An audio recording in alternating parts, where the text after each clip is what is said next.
YouTube. I'm up on the virtual trading floor.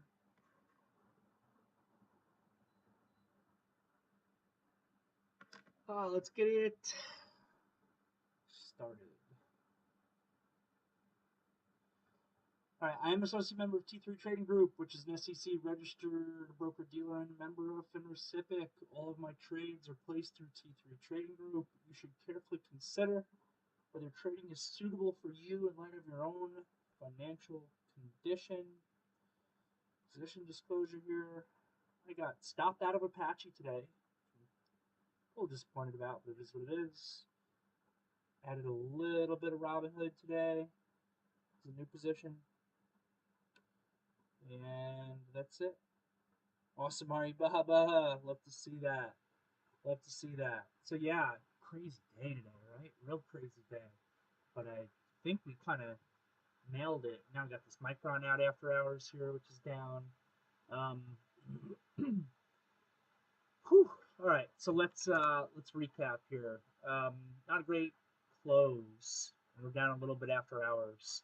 So including with what we're down after hours, it's down 1% day for the S&P, 1.5% for the Qs, percent for the IWM. And again, we're trading lower after hours in all the indices here, primarily because of Micron's earnings.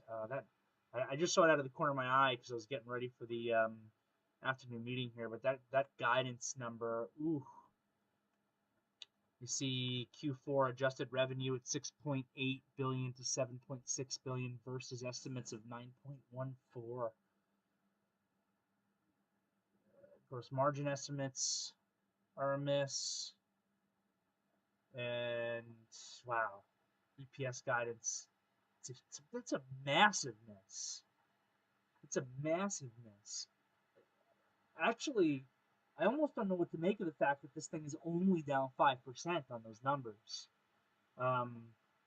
Those numbers are atrocious compared to estimates. Like, real bad. I guess there's still time for it to go down. Let's see where the dust settles on this. It's certainly interesting when you see some of these stocks.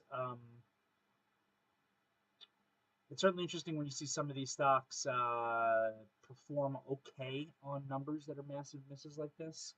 Kind of signals that a lot of it might have already been priced in. And I mean, this stock here was $76 just in the beginning of this month, and now it's at 55 coming into the report.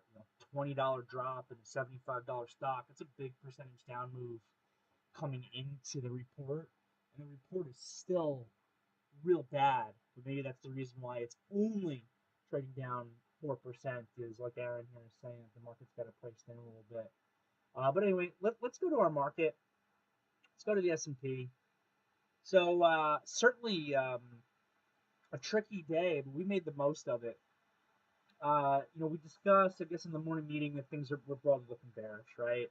There was maybe a little bit of a grain of hope that came out with that 830 number, because the 830 economic number actually looked decent, but the market tried to pop on it. I can take a quick look at the pre-market if you guys want to see that. The market tried to pop on the 830 number, and then, whenever you have any type of news event or economic number or anything like that, the opposite side of the event is always really important. It's a similar concept with, for anybody who's newer on the team here who recently learned about how I view Maribozu's. Like, a news event is kind of similar. So, and this also basically is a Maribozu. It's on higher volume. It's on a news event with that good economic number. You really should never lose this low. If the market's going to say, this is important, we think this is great, the market should never lose this low. And, we ticked below it at 9 a.m. when we were going into the meeting, but recaptured it real fast. Okay, not great, but you know what? Right back above it. And the market opened, and we like, by the second 5-minute bar, we lost it, and it was no good. So any glimmer of hope that maybe was coming from this economic number, that, the opening gap would get filled quickly, was pretty much just out the window. I'm sorry, I'm getting false prints here, which is messing up my daily candle. But outside of that maybe one little glimmer of hope, we said this is not looking good for this market, right? We lost our key levels. We lost SPY 380. We lost IWM 170. And broadly speaking, when you're below your levels, it's easier to be short than it is to be long. When you're above your levels, it's easier to be long than it is to be short. If we just stick with those, kind of main principles, we're in this in this market that's marked by big volatility. It's certainly going to help us out. And we're gapping below 380, which is the major support level that we needed to hold. You're better off at least initially thinking short than long. The thing I wanted to see was how the small time frame downside extension gets satisfied, because usually, unless there's real panic selling coming into the market, which actually would not be a bad thing if you're bullish, you kind of want panic selling to come in. Usually it's difficult when a market's gapping down this much to just heavily sell right off the open. It's difficult to get a market that's extended to become significantly more extended. And that's actually exactly what happened. And it was led by these FANG stocks, Amazon. We can take a look at those in a second. But they hit this market down right away. And this market that opened up extended was immediately more extended. And the problem was, at least initially, it didn't give you an opportunity to short. Like, even if you look at Amazon, and we're going to have to take a close look at Amazon and Apple, like, my issue with trading Amazon to the short side here, obviously you could have made really good money in it. You had a super fast move from $108 down to 102.50. Is that with the way that I trade, which is a rules-based approach that requires technical trade setups that have a distinct, specific technical reason on why you're entering in a ticker symbol's not visible. Thank you. I can fix that.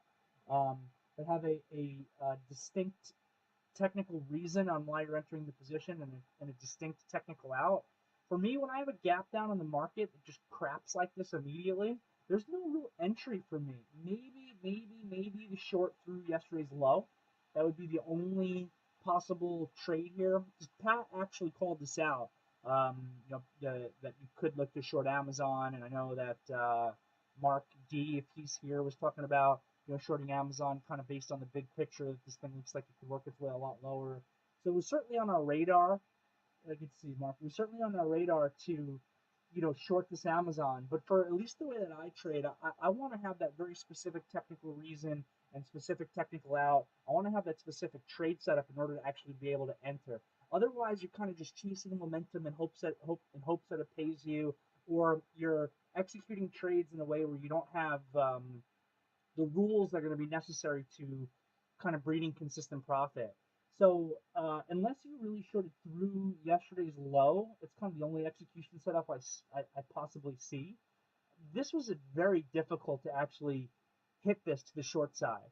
And even if you shorted through yesterday's low, you had to give it at that point to the opening high. And that move was so fast that that's a lot of risk. You're shorting 106.90 or so with the stop loss. You probably have to really trade it right. The appropriate stops at highs. So you got to be risking, like $1.30 or whatever on that short. And obviously, from a risk reward perspective, this thing just died in such a way where that $1.30 of risk still would have paid you and still would have been worth it. But I thought that this was a difficult trade. I thought it was actually difficult to short the market or short some of these stocks off the open, just because it never really gave us that setup until here. I called out this bear flag short for the S&P, basically for the market. The Nasdaq was actually so weak that it didn't really give it to you. The IWM, I didn't like it as much either, but the SPYs here kind of gave you this little brief bear flag. I prefer when the EDMA catches up to the base of the flag from an execution perspective to actually put the short on. But we were just so weak this morning. The FANG stocks were so weak that I did communicate this, one little short, because you had this inside 5 here, so you had a little piece of rest. That ADMA is almost put up to the base, and you can kind of short through lows or through the inside 5 low, kind of versus the high of either one of these bars. And you still were relying on momentum, even in this case, even with 10, 15 minutes of rest, you were still relying on momentum to pay you. And that wasn't a phenomenal trade at this point. There wasn't massive follow through to the downside on it, but there was certainly enough. Yeah, for sure, Dan. I've just seen it so consistently over the course of my career that when the moving average doesn't catch up to the base, you have a significantly higher probability of getting shaken out of trades that work. So, and that's what I'm talking. You hear me talk about this all the time. When your ADMA hasn't caught up to your stop loss, it means that you're relying on momentum to pay you, and that can be okay sometimes. Momentum certainly can pay you. I just don't love relying on it to pay me. So if you were shorting the spies here on the call out that we had, you were relying on momentum to pay you, but there was certainly momentum out there. You know, the Nasdaq was getting smoked, these FANG stocks were getting smoked, and we did kind of work our way lower from there. So we certainly had, you know, some two-way price action. Um, then we actually caught the bottom in Apple and Amazon. And by no means, when I was calling up the long in Apple and the long in Amazon, did I expect it to be the bottom of the day. As everyone knows, I don't predict tops and bottoms. It's too glorious for me. You know, it probably would be cool if I was coming here in the afternoon meeting bragging about, guys, we caught the bottom, and it is true. But I don't think it's responsible to trade in such a way where you think that you can capture absolute bottoms that lead to, you know, a $5+ intraday move like in Amazon on like a day-to-day basis. That's just not going to be consistently profitable. But what I have spoken about very consistently is exactly, Dan. What I have spoken about consistently is that it's not about capturing the bottom. It's about finding places where you have a high probability of a retracement and then having rules in place that can enable you to have that retracement become a reversal if the market wants to give it to you. And that is exactly what happened with both Amazon and Apple at those lows. But I still think that it makes sense whenever you're doing these counter trend trades. You can't just look at the result and say, oh, wow, you know, what a great call out to buy Amazon through the inside five low at 102.85 here. You know, and then you hold all of your stock for a complete reversal up to 107.50. Like that's just not going to give you any consistency. You got to be defensive in your game plan. So, I guess just kind of recap what the trade was. We can look at both Amazon and Apple. So Amazon got wrecked, got wrecked. And what we don't want to do, let's say you're a big believer in Amazon, it's obviously a great company, it's down, you know, 40-50% from its all-time highs, maybe you're thinking it's a discounted price, whatever your thought process is, trading, investing, whatever, we don't ever just want to be catching falling knives. You don't want to just be going, oh, look, the stock's extended to the downside here at 105. Let me put some bids in and see what happens, right? And it is true that the stock was extended at 105. But what do we know about extension? A stock or a market that's extended can always become more extended, specifically when there's volume and momentum. Well, what do we got? We've certainly got momentum. Look at this, you know, high, consistent relative volume that's kind of coming in. That enables this thing, even though it's extended at $105, just to keep going and going and going and going before it puts in a low finally at 102.50. So first of all, good communication from Pat. We're a team here. Pat was calling out, you know what, I think the RSI number would be if it broke below 103, and he said maybe we can pay attention below 103 for acute long if the setup comes in. But specifically, we want to be on these counter trend trades, not catching a falling knife. We want to buy on the way up, which means that you may not get the perfect bottom of a price or whatever it is, and that's fine. It was the next thing that was notable was on this break of 103, on this negative Maribozu here, what do we have? We have the highest volume bar of the day. It's always very notable when you have an intraday bar that has volume that's like equivalent to the opening or closing candle.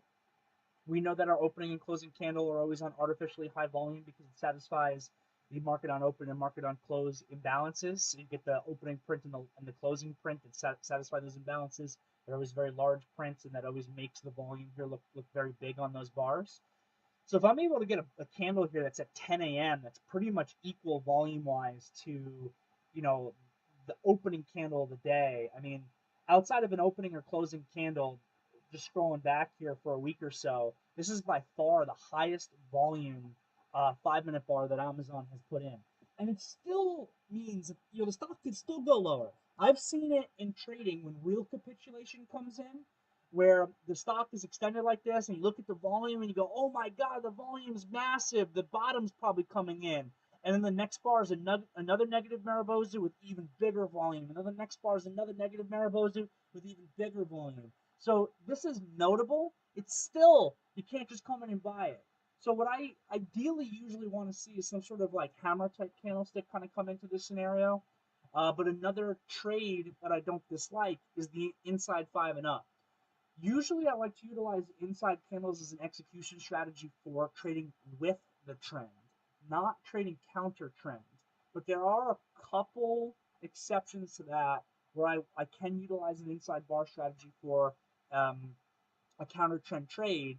And really, this is one of those exceptions. When you have maximizing volume on heavy extension, you get this tight inside five. If the inside five breaks, I can go long versus lows. And all I'm really looking for is a snapback to the ADMA. And what I need to make sure when volume is maximizing like this, in order for it to be a good trade, yeah, a little different than an RDR, but it's the same concept. Or the hammer capitulation buy setup is the same concept as well. Both a little bit different. But what I need to make sure when I'm putting this trade on is that the risk that I'm putting on versus the space to my ADMA is at least 1-to-1. And ideally, I want it to be significantly more than 1-to-1. But if I got this very heavy volume and it's breaking up like that, you tend to have a probability of success that's like a little bit better than 50% of just getting a snapback to the ADMA. And then at that point, the most probable situation is a pivot high and new lows coming in.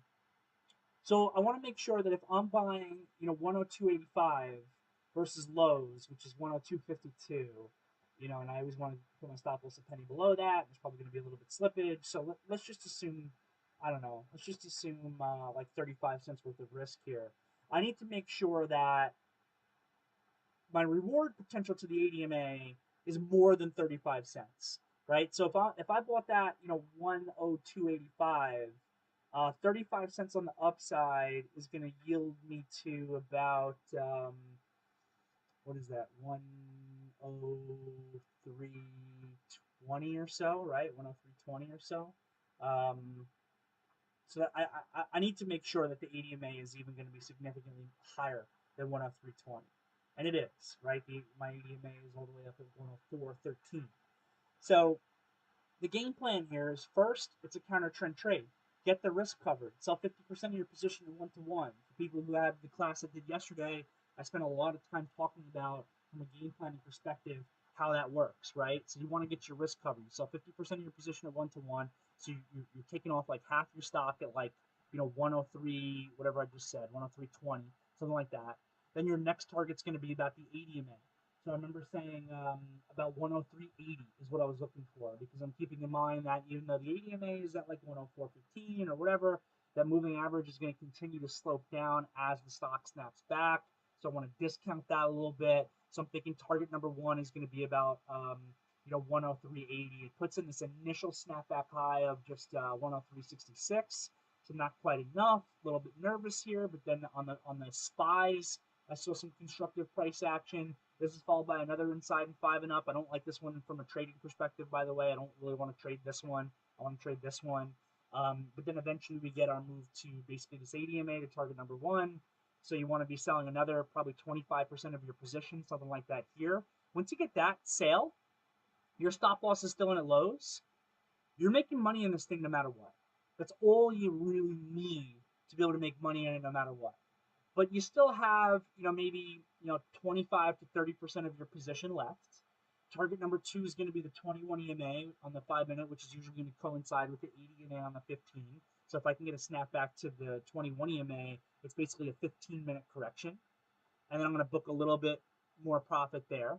Maybe I want to take off like another 10, 15% of my position, something like that, depending on the specifics of your game plan, how much you like it. It was also notable that 101 is really big support on the daily chart for Amazon. It's got fairly close to it. And then you want to keep that remaining like 10, 15, maybe 25% of your position if you had a greedy game plan, just in case your retracement higher becomes a reversal. I don't want to predict that this reversal is going to come in. I just want to put myself in the position to be able to make continued money if it happens. And again, like I'm saying, the most likely thing that's going to happen here is you're going to get this snapback into this equilibrium area. Maybe this pivot high is all you get. And then it creates that pivot high and it rolls back down and then makes new lows. That's the most likely thing that's going to happen. But all I need is this move to be able to say, hey, I'm making money in this thing no matter what. Maybe I can make some more. Maybe I actually get that reversal. So counter trend trading is difficult. It's not my preference. I generally prefer to trade with the trend. But if you do it strategically, if you're patient, if you make sure that, like in this case, where you're trading counter to like a downtrend or downward momentum, You got to make sure that you're buying it on the way up. The opposite's true. If the stock was very extended to the upside, you'd be looking to short on the way down, not just offering out on the way up and hoping you magically catch the top. And that's it. And then, if anybody follows kind of my rules here, once you kind of have the confirmed reversal on the 5 minute chart, which really happens at 10:50, then you could start to potentially, raise your stop and trail some of your stock here. And, depending on how tight you keep it, maybe you get stopped out like here at, 105.60 or so, and it turns out to just be a, great counter trend trade. Maybe you keep it a little bit looser because you're a believer in Amazon or the market's cheap or whatever your thought process is, and you don't get stopped out of any, and maybe you end up swinging some overnight at 106.20 when your price is 102.85, and you say, hey, you know what, I'm willing to give some of the stock back because I've got a good looking downside tail here on the daily chart of Amazon. Maybe this thing wedges out, maybe this thing works its way back up to this 115 area, and I still have my 10, 15, 20, 25% of my initial position that I'm going to be a bit greedy on because I caught this small time frame reversal, and maybe that turns into a bigger time frame reversal. So the point is, I think it was really good teamwork how we communicated this load down here, how we were able to capture that trade. But let's take a half step back also. Like, I don't want people thinking that this is just like we're just calling out tops and bottoms like day to day. Like it just isn't going to work that way. And then Apple was kind of a similar situation, right? We had maximizing volume that came in here at lows. I had communicated that I felt that this 134 area was a little bit of daily chart support that kind of goes back to June 21st, June 22nd. When it broke through this 134, it's also very extended, right? Stock is trading at 134. My EMA in the 5 minutes at 131.50, so extended by $1.50 there. And this is another trade here, not super high probability of success. Actually, a very good probability that you're even taking this long and you get stopped out because the risk is so small. But communicated just a buyback through 134 versus lows. So if you bought back through 134 versus lows, you're coming in 23, 24 cents of risk, maybe a little bit of slippage on that, just with the way that this thing is moving. And all you really need to be able to get is just a quick snapback to get your risk covered. And this is why execution is so important. You got to make sure you have good pricing. Well, I need to snap back to 134 quarter to be able to get my risk covered. That's it.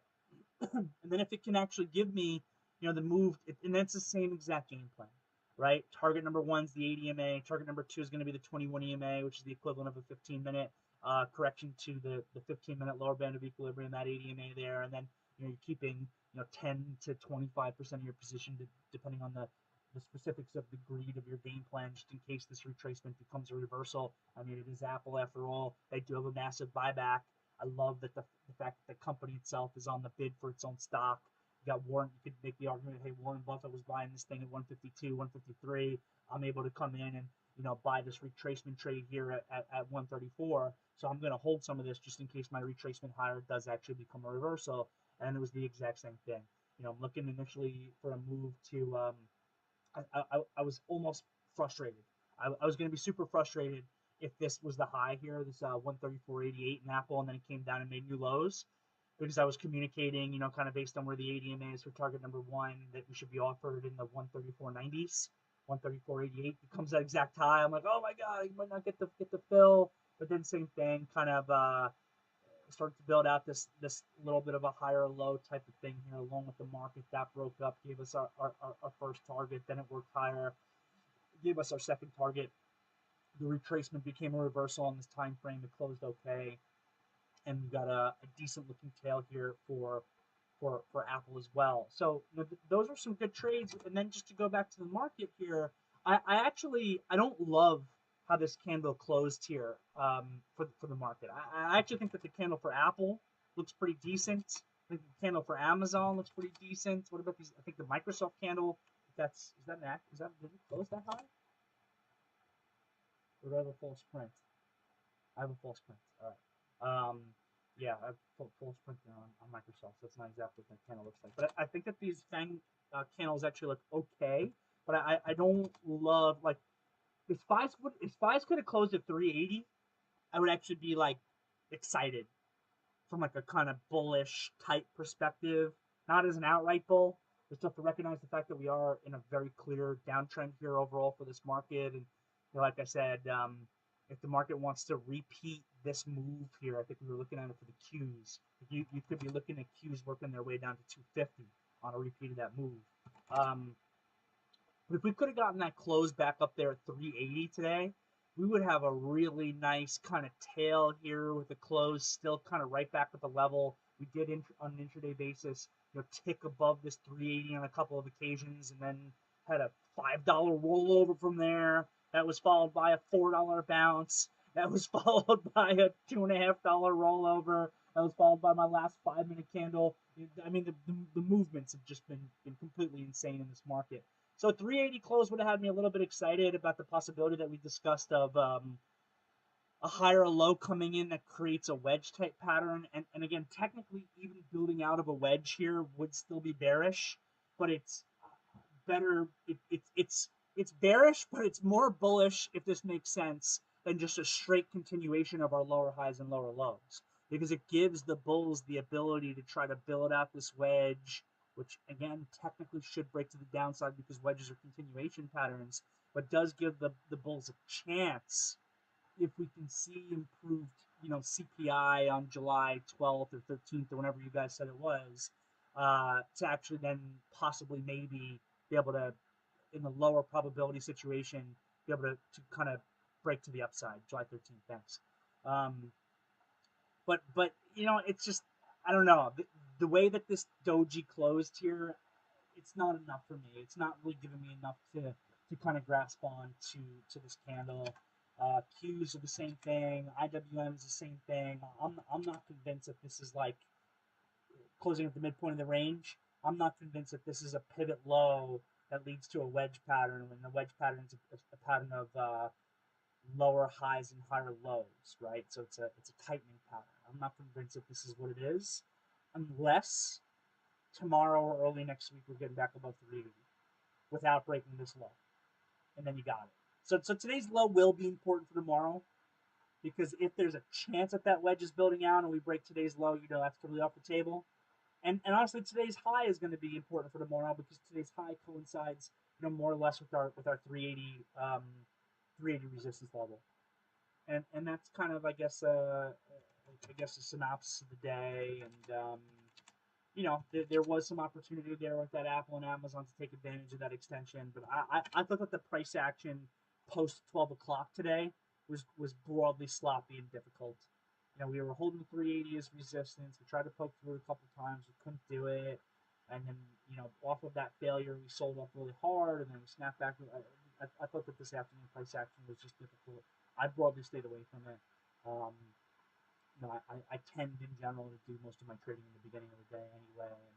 And most of the afternoon, there's a lot of times position management. I always feel like I have the most advantage in the beginning of the day. And it was certainly a two-way market, shorts, longs. Could have tried to shorten here too, even though that wouldn't have worked out. I don't hate this at all, by the way. If anybody was looking at this, snap back into equilibrium here for the market, followed by an inside 5 and down, and you took that as a short, I don't hate that at all. You do have to recognize the power of this positive Maribozu, but what you're banking on, how do Maribozus get negated, right? I talked about this in the candlestick class that I had done. One of the ways in which a positive Maribozu would get negated is through an inside 5 and down. So if you're like, oh wow, bearish market, snap back into equilibrium, almost a full 15-minute correction, the market's weak overall, here's an inside 5, that inside 5 is working to the downside, this could be a catalyst that leads to the break of this bar. If this bar broke right here, if the 10:30 a.m. low broke off this inside 5 and down, we certainly look like we're continuing a downtrend that then, and this makes sense because it's 10:35, really becomes more of a 15-minute downtrend, right? You get this upside tail that comes in almost into the 80 MA. This is a little bit of a shallow 15-minute correction, and then we're breaking down, and the small time frame, your inside 5 is breaking down, and then you continue to go down. Micron intends to repurchase shares more aggressively in Q4. That's the one thing that we keep seeing with a lot of these earnings reports when they're not reporting these good numbers, is they come in with that buyback, either new buyback or in this case more aggressive buyback. It's got to help a little bit. But that's all I got. I think that's all I got for you guys today. There were some other trades out there. Now, like we took this XLE at one point, we were looking at this relative strength as a long off 72, and that started to work. And really good call from Eddie on taking profit off this candle when it came in because I wasn't paying attention to it. And then this thing eventually totally failed. But you know, crazy day, and I think that we kind of made the most of it on both sides. So it's a good job. Let me scroll up here in the VTF and see what, if any, questions I missed. Yeah, so good stuff, Ari Baba. Glad you were involved in that. Scrolling through here. DJ, thoughts on using market hedge to counter the curse of 100 shares and take on more? Thoughts of using a hedge to? Oh. I don't like doing that. I understand the question. I've experimented with that in the past, and for me, it's never been successful. They're basically, I guess, the thought process is like to try to be heavier on my long position, like in this case, by shorting the market so that I'm hedged, so that I have more stock, so that I can, you know, kind of have a better, you know, long game plan. I find that type of thought process and complication to your trading, and generally I'm a believer in trying to keep trading simple. Um, I've always found that it's cost me more money than it's made me. You know, I'm a terrible hedger to begin with. I'm pretty honest about that. That's why I'm like when I hedge now, I'm like very selective about it. Like the last time I really hedged myself out was you know, put on a lot of market related shorts is at the highs at the end of March. There was one other time somewhere in here, I don't remember, where I tried to do it and got pushed out.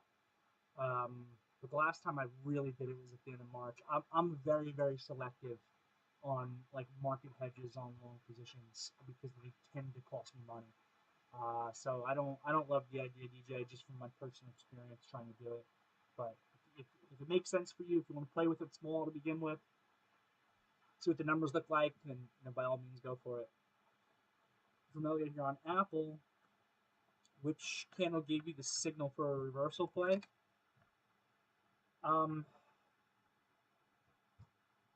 Well, this one really.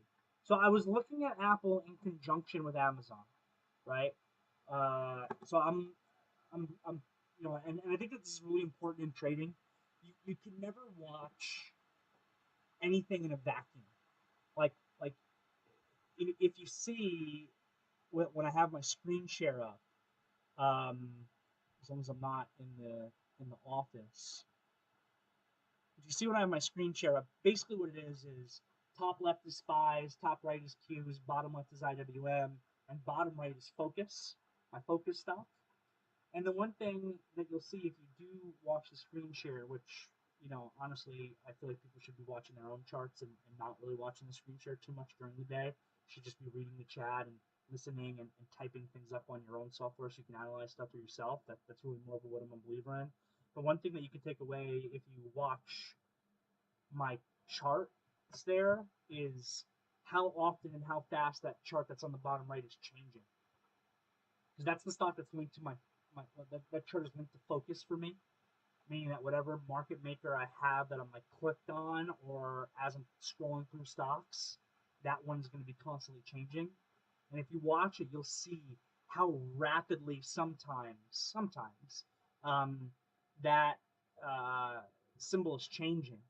And that's because I'm like, all right, this is what Amazon's doing. It's in conjunction with what Apple's doing. It's in conjunction with the SPYs, Qs, and IWM are doing. Like, you can't watch things in a vacuum. You got to be taking in all of this information all at once. Where's the relative strength? Where's the relative weakness? I'm looking at energies. I'm looking at financials. I'm looking at the bank stocks. I'm looking at the indices, kind of all at once. And I'm kind of gathering that information. So the first thing I should say is, like, if you just looked at Apple here as a 5-minute chart in a vacuum,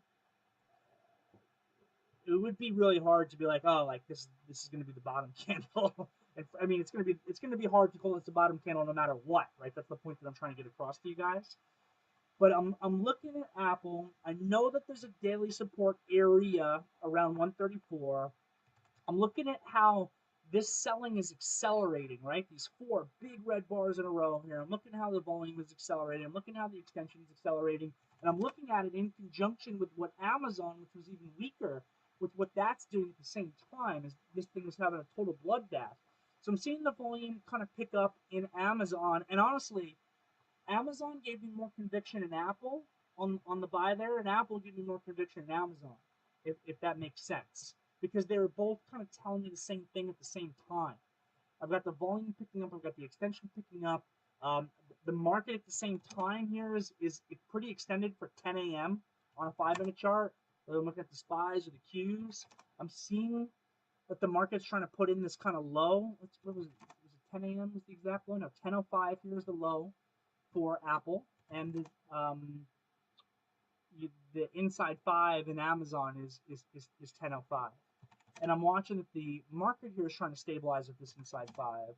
I'm watching the Qs kind of give this not so great looking doji, but maybe this is enough with this degree of extension for at least a little bit of a balance. And I'm watching the IWM. You guys know how important the IWM is for me recently in this market. It's starting to stabilize out a little bit. So I'm watching all that at the same time. And I'm seeing the volume pick up. And I'm seeing 134 as a daily level. And the trade here is just the buyback through the whole number, which we do sometimes. It's really kind of a scalp trade. But I don't do a ton of scalping anymore. I have that skill set. But what I like to do is more of what I'm talking about. And I know like Pat, and there's nothing wrong with this, and a couple other people like just kind of scalped Amazon and they were out of the whole thing real quick by like 103.50. That's not really what I'm looking for personally. I just want better reward for the risk that I'm putting on generally. But if the scalp can a lot of times be enough just to get the risk covered. So this is really kind of like a scalp-ish type entry where I'm looking for more based on the other things that I'm talking about, right? So again, it's everything I described plus the buyback through the whole number. So I'm buying it on the way up at the stop and lows. Look, very easy, very, very easy. If you bought 135 with the stop loss at 133.66 to get shaken out of it and have it still work, to get stopped out of it and have it just continue down, like very, very easy for that trade to fail. But the flip side of it is that risk versus the potential reward, when you have that risk that tight, is really good. And if you can execute well, and this is why I love to do that one-to-one thing, if you can execute well, it's very easy to get the risk covered. And if I can just get the risk covered, if I can just get like a little snapback to 134.25, and then the thing doesn't give any real bounce at all, and the next candle is an even higher volume negative candle, and it's just continuing lower, I'm actually fine with that because I'm absorbing information from the trade. I don't lose anything from that trade, and I can potentially get in the next setup that comes in. A lot of the times with these situations, they actually don't work the first time. I find that happens all the time. With these counter trend trades, or you're looking for capitulation, the volume to pick up and everything, a lot of times they don't work the first time. But if you execute it well enough, you get the risk covered, and then you get stopped out, and then the volume picks up and it's even bigger or whatever, and then it gives you that second trade. And it's the same thing. If I can execute well, I can get my risk covered. Maybe that one fails too, but so another 0. And then trade 3 is the one where, oh my God, the volume became so massive, the hammer comes in, a capitulation doji comes in, and then trade 3 is the one that really works and gives the much bigger bounce and pays you in a much bigger way. That happens a lot. But that was to answer your question, that was like the thought process there on the initial trade. Whew. Scrolling through here. All right, cool. Looks like we got through it all. I'm shooting over to Vermont after this afternoon meeting. I have a few-hour drive ahead of me. I'm going to be bringing my computer and everything up there. I'm going to trade from there tomorrow, and then I'm going to spend a long weekend up in Vermont. So I got a drive ahead of me. So if there's no other questions, I got no problem ending the meeting here only at 4:50, which is a little bit earlier than we usually do. So tricky day, right? Crazy price action, but look, the crazy price action, as crazy as it is, does breed opportunity for us. I would rather, like price action like today, which, was certainly trickier in some ways. I would much, much rather that than like the garbage price action we've had on a couple other trading days recently, like the price action that we had yesterday where we just spent the entire day consolidating and there's like no opportunity. So good stuff today, team. I'll see everybody tomorrow morning. Have a great night.